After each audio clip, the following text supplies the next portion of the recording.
In a patch of forest between a meadow and a swamp, a wandering warrior discovered the remains of a tower. Such ruins were commonplace, but this one would prove different, and what he would soon uncover here would turn a well-known myth into historical legend.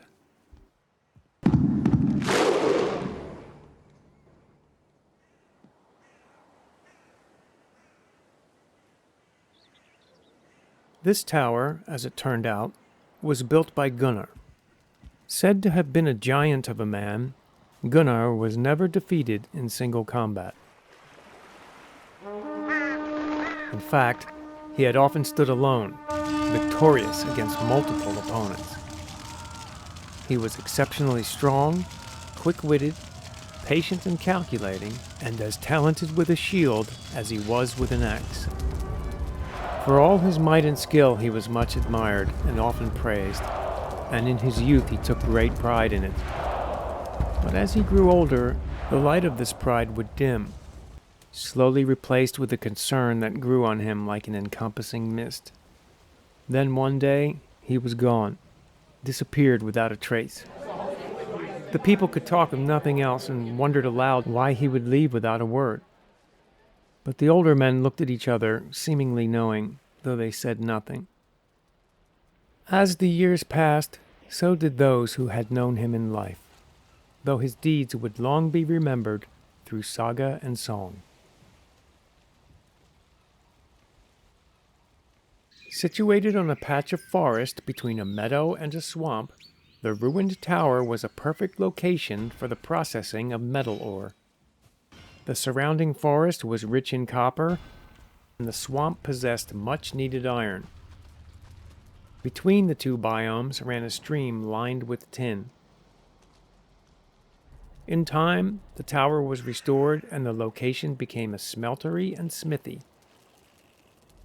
The blacksmiths that worked here fashioned many fine weapons and tools.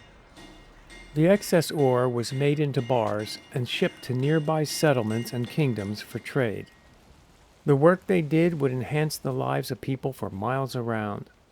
The quality goods produced here were an indispensable part of their battles, their work, and their leisure.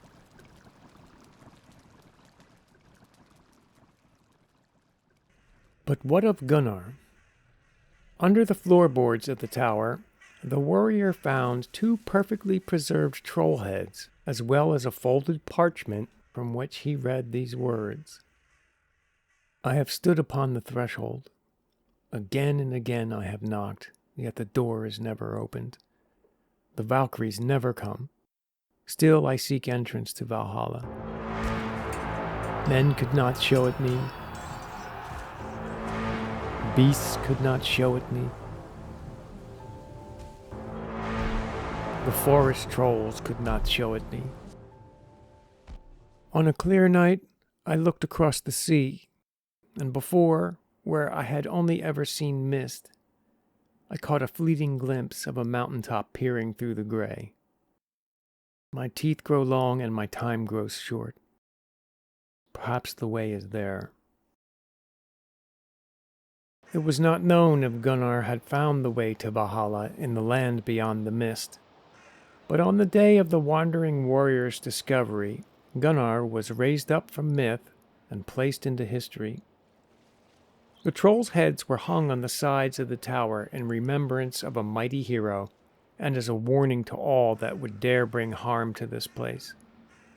Trollbane, as it was called, would be productive for many years. Eventually, the ore would be depleted and the workers would move on. But the wandering warrior would stay behind, tending to the upkeep of this place, in the hope that it would never be forgotten again.